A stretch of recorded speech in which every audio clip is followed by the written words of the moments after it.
And how would you quantify PR or press? Yes, you do ask the tough questions. I said earlier that that is a category that's relatively difficult.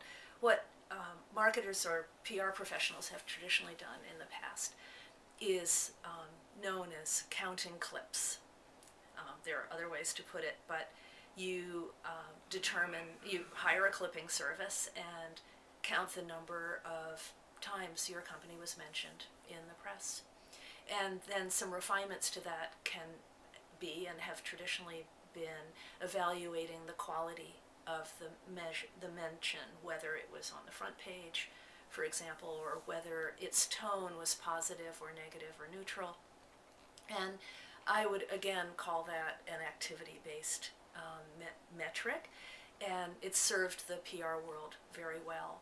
In recent years, thanks to the arrival of the internet and the digitization of most media channels, I always thought it was sort of fun that television has become digitized for this purpose, thanks to the introduction of closed caption text. And so that thanks to the internet, to using tools such as those provided by suppliers like Radian 6, for example, have allowed media clips to be analyzed, captured and analyzed digitally much more easily, although one wonders why these tools are as expensive as they are. But it's much easier today than hiring people to read newspapers and actually clip the clippings. But then the question arises, this is the third area I wanted to discuss, is what's the business value of all of this activity? Are people really changing their opinion of our company thanks to all of this furious media relations work and analyst relations work that we've been doing? And really still the only way to evaluate that is through pre and post survey techniques, which have been used for decades, centuries probably, and are still working today.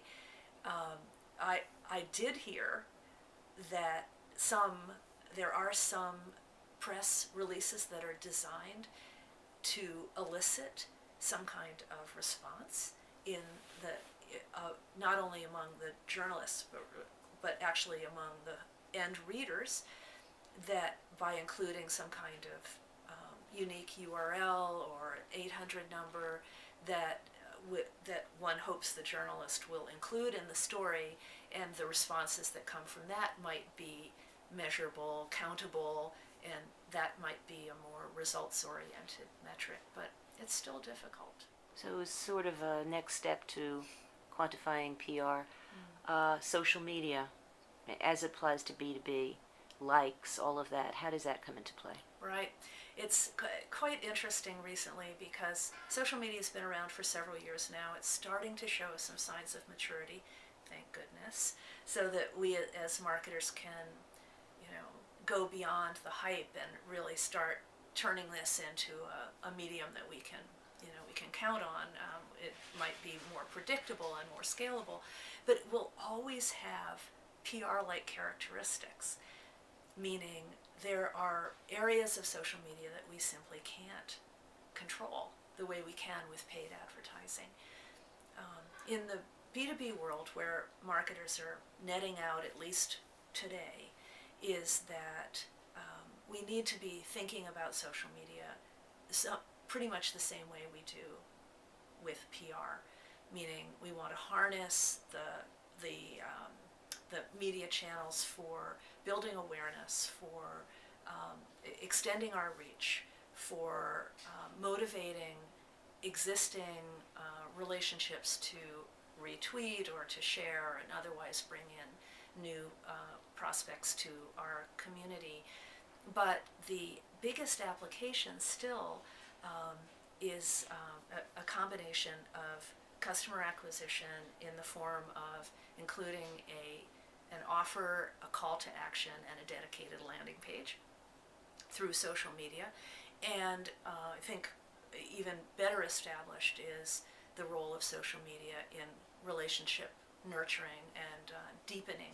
So if we've already got a like or a following relationship with a business person, then we can use that channel as another touch in our ongoing outbound communications to deepen the relationship.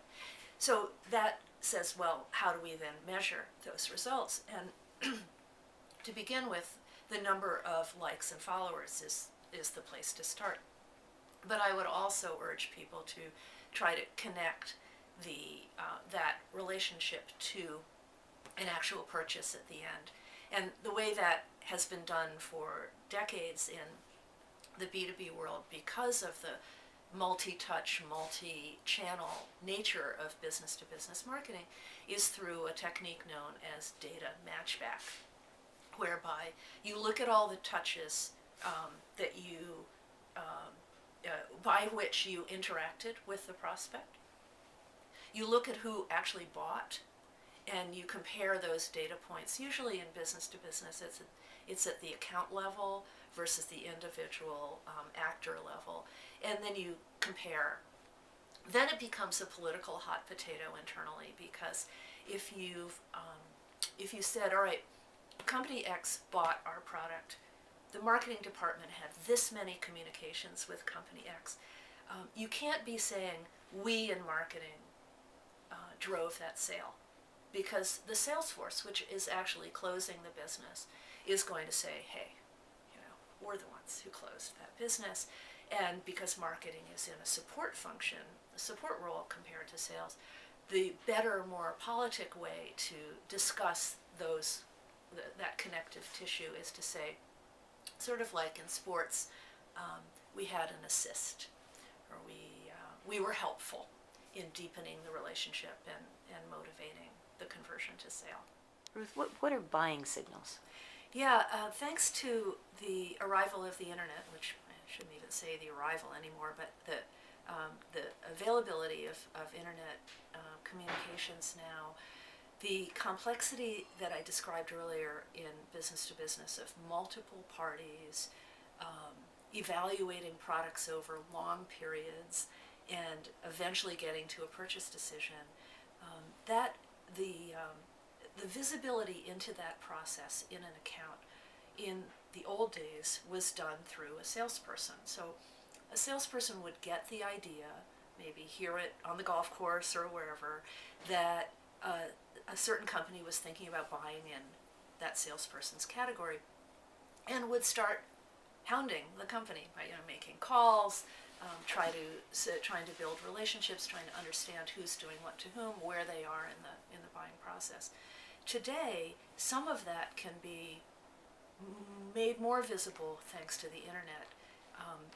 The most obvious example would be if someone in that account has downloaded a white paper or a research report on a particular subject, or has hung around your site and looked around to get himself or herself educated in a certain category. These can be loosely interpreted as early signals that they are interested in that product category.